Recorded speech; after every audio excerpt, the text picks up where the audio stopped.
Welcome to MMA Podcast. My name is Luke Payson, and I am honored to have James Lledo back on the show. James, welcome back. Thank you for having me.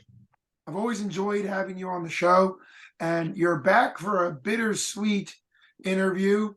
Bitter because your mother passed away recently, so that's obviously very sad, and at the same time, sweet because you just had a huge win at Bronneberg 16 against Ken Burrs, and it was just an incredible fight. So let's start there, wherever you want to start. What was it like Saturday for the fight?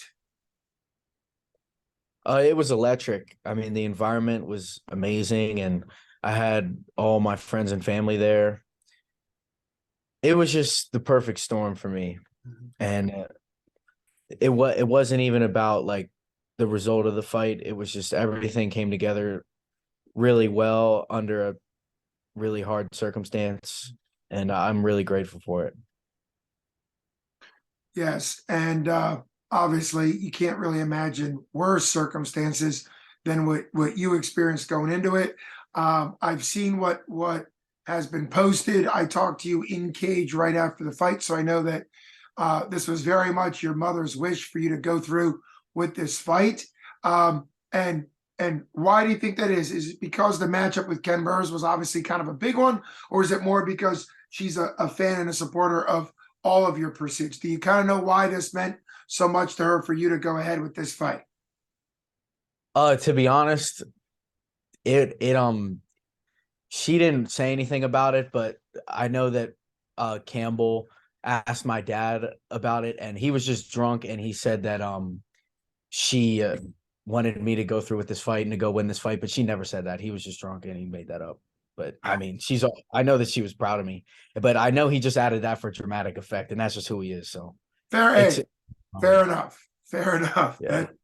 Appreciate you bringing some clarity to that, obviously. And yeah, the crowd loved you being in there. It was super exciting. You've been on the show a couple times before. I believe you're a senior at University of Pittsburgh. Given the result and all the bad situation, but given the result, is this a testimony to you, to your skill level? Because obviously Ken Burr is a two-time Division III national qualifier, a very thick, heavy, muscular guy with a lot of power in his hands and good wrestling. And you really dominated the grappling quite a bit. You also had him, you were flurrying him up against the cage. He hit you. It's a fight of the year candidate. People need to go watch it, right? He hit you with a couple hard shots, and he's got cement in his hands. But for you as 2-0, we said it coming into this fight, a 1-0 amateur versus a 1-0 amateur.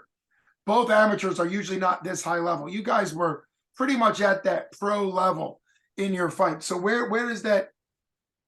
How much confidence do you get out of the outcome? I know you train with the stout Pittsburgh guys. What have the coaches been saying to you about your performance? I'm sure everybody believed you would be that at that level, if not higher. But what's the feedback been, both to yourself and to the people around you, given your results Saturday?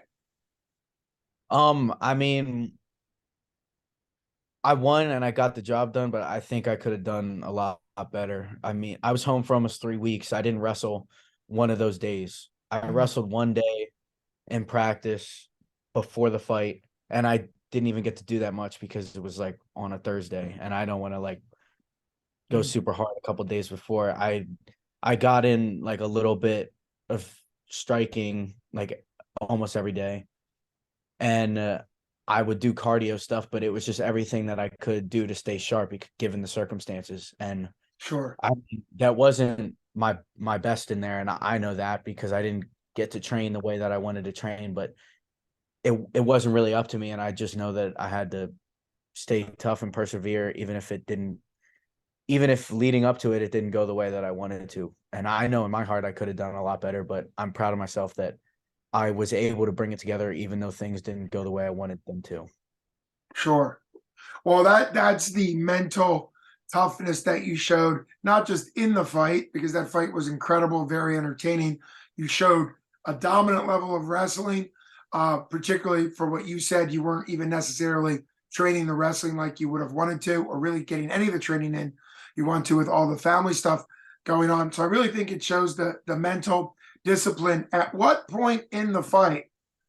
Because if I remember right, I've only seen it once live. I need to rewatch it on 247 Live app. Highly recommend everybody get the subscription to that app so you can watch all the fights. But you had takedowns, multiple takedowns in every round. At what point did you realize that head-to-head wrestling, you were coming out on top in those exchanges? I knew right off the bat, off the first takedown, that if I keep setting up my takedowns like that, then they're just gonna come easy. Because it's not straight wrestling, it's MMA wrestling, and that's Right. two different sports. And I know that my setups to get to my takedowns, which I am good at, like, are even better. So I knew that if I kept sticking to that the pure wrestling wasn't going to be a problem. Sure. That also makes a lot of sense, for people that don't quite understand it. There's a lot of details in there. You're a D1 collegiate wrestler, so you're a good wrestler. And at the same time, it looks like you might be a more dominant MMA wrestler, like you said, with your setups, with striking in, striking out, all the different stuff. Because your pure wrestling in pit doesn't have the striking setups. Are you at the point of thinking that your style and your skill set is actually better for MMA, given your ability to do striking setups with wrestling as opposed to just pure wrestling, even though you were obviously and still are a great pure wrestler?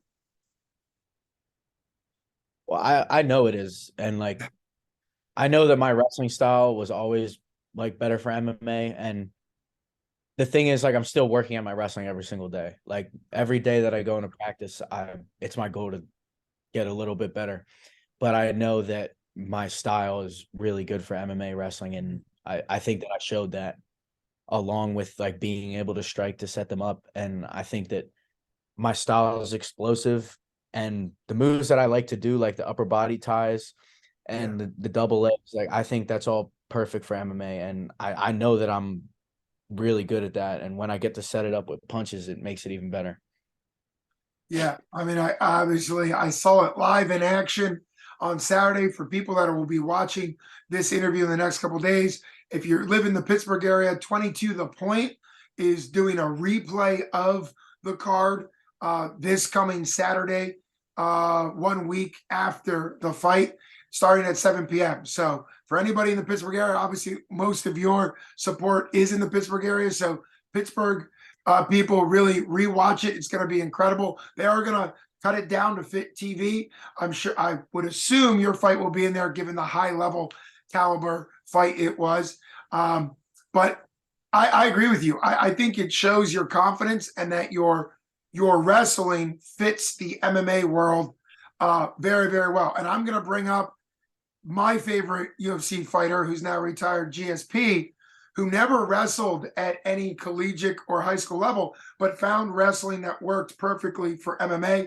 You've obviously wrestled at much higher levels, and you're making your wrestling fits the MMA world very well. So talk a little bit about the kind of the firefights you got in. There were a couple where you were sort of blitzing him up against the cage, which at one point I think he was kind of sitting down into the cage, trying to figure out what's going on, and you were blitzing him. And then obviously he tagged you a couple times. Talk a little bit about the striking, given the fact that we've already talked about the wrestling. Well, obviously I showed that if I wanted to just take him down and hold him there, I could have. Yeah. But like throwing the way that I was throwing, that was for me. And I mean, yeah, could it have cost me like a loss? Yeah, but I wasn't thinking about that. So, I mean, it was a lot of emotion, and I was like, I want to knock this guy out, and I Sure. almost got knocked out. But I mean, I still think that I landed more. I put the pressure on, and I got tagged with two really nice shots, and I have to give my respect to those. But like, crotch sniffing just isn't for me. Like, I'm not going to hold somebody down and just lay there. That's just not for me. Oh, if I wanted a clickbait title for this interview, I'd say James Lledo crotch sniffing isn't for me. Maybe I still will. That would be a great title. But there's no, and I understand your point of view. It's great. You're an entertaining fighter.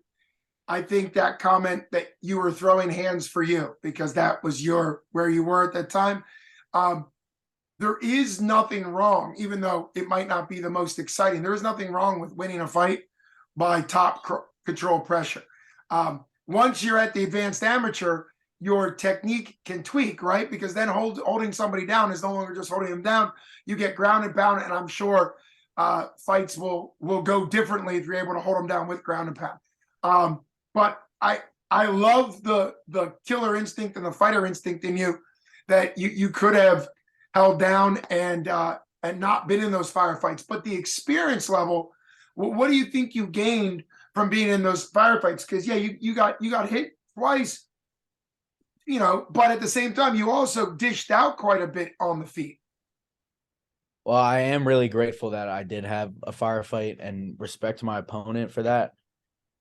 And it did teach me a lot of valuable lessons. And it was just like when you are like going in for the kill, like you gotta be careful. Like it's just because he's hurt, it doesn't mean he's still not dangerous. And I was just throwing. There was no technique behind those punches when I was trying to finish him, and I almost got finished myself. I was just swinging for the fences, and it could have ended really badly. And I think that in and of itself is a great learning experience.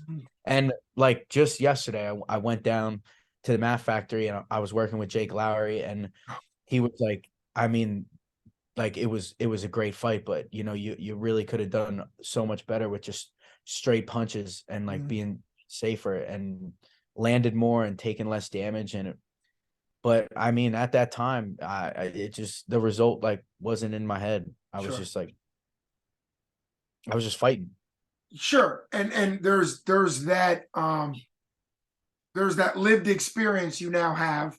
And the next time you're in a fight and there's the opportunity for just throwing like you were throwing before, some of the skills, Jake Lowry, I would hope people already know him. He's an undefeated pro, 2-0, and has at 185 a lot of skill, a lot of talent, wrestling background, and then also striking. It's really cool how coaches and fighters that you train with. I know you're a stout Pittsburgh guy, as well as it sounds like some cross training. The Mat Factory. It's really cool how tweaking is then done once you have some fights and they're able to see live what you're doing. And that's great advice from Jake Lowry that you can fight longer and you could kind of stick your jab and your cross and move.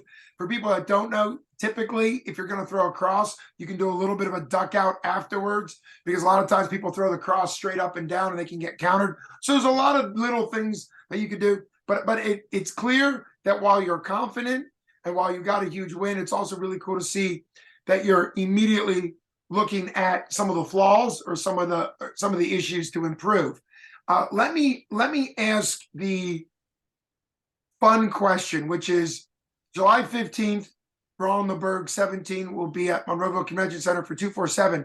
Is that the perfect turnaround for you? Are you geared in for July 15th, or are you going to take kind of a longer break to be prepared kind of later, or kind of what's your game plan going forward? I'm fighting before that. I'm already penciled in at June 17th at OCL. Okay. So, Talk a yeah, I little need bit some about ground. that. Is it announced? Can you talk about it or not yet? My name's in it. They haven't found me an opponent yet, but yeah, I wanted to get back even sooner than that. But yeah, I mean, the ideal is fight June 17th, get some ground and pound, take them down, punch them up, finish that quick, and then fight again July 15th. That would be great. And then I could actually have ground and pound because I would be advanced amateur. Advanced amateur. Yeah, I think somewhere the legendary Jim Mooney hopefully is smiling, because that is one advantage if you get a fight outside of 247 Ohio Combat League, like you're talking about, and you go 3-0. Now you can come back and have ground and pound in Pennsylvania once you meet your 3-fight minimum. Sounds incredible. Once you're actually matched for OCL or whatever fight you might find in between there, let me know. I'd love to have you back on to talk about it, because you're you're not just an entertaining interview. You are. I love having you on the show, but you're an absolutely exceptional fighter. And I like the fact that both of those go together. You're a great interview, but you're even better fighter. So I appreciate you coming on. I'm going to continue to be praying for you and your family. That's a hard loss, but I'm very glad. Obviously, that the death of a parent is very sad at any age. And at the same time, I think it's incredible that you have the focus and the mindset that you have. Let's kind of end on the fact that you are graduating from Pitt University this spring, right? No, next year. Next I year. still So got- so you are a junior. yeah. Okay. I've been telling myself and maybe Yeah, people what? yeah, this is my third year at Pitt. Third year. So you're a junior. Okay. Did Mhm. you get a COVID year where you have another year of eligibility? Yeah, I did. I'm just gonna graduate next year and then like take a grad year too. So I Okay. really have like more years left when this is done. That's where my brain was. Okay. So you're actually, so this is exciting. We'll have you back on to talk about OCL or whatever other fight you have. But it's also exciting to know that you're going to have 2 more years of pit wrestling while you're still doing MMA. So that's going to be great. And on the tear you are, and we'll talk about it more later, but you very well may be a pro MMA fighter while you're still wrestling at Pitt. It'll be, who knows what the future has, but you're definitely cranking out out the amateur fights and really on a tear. So I can't wait to have you back on. Congratulations again to you and to your team. You put on an absolute fight of the year candidate and got a huge victory, very emotional victory. So congratulations to you and thanks so much for coming on. Thank you so much for having me. Have a good one. I appreciate you. Talk to you later.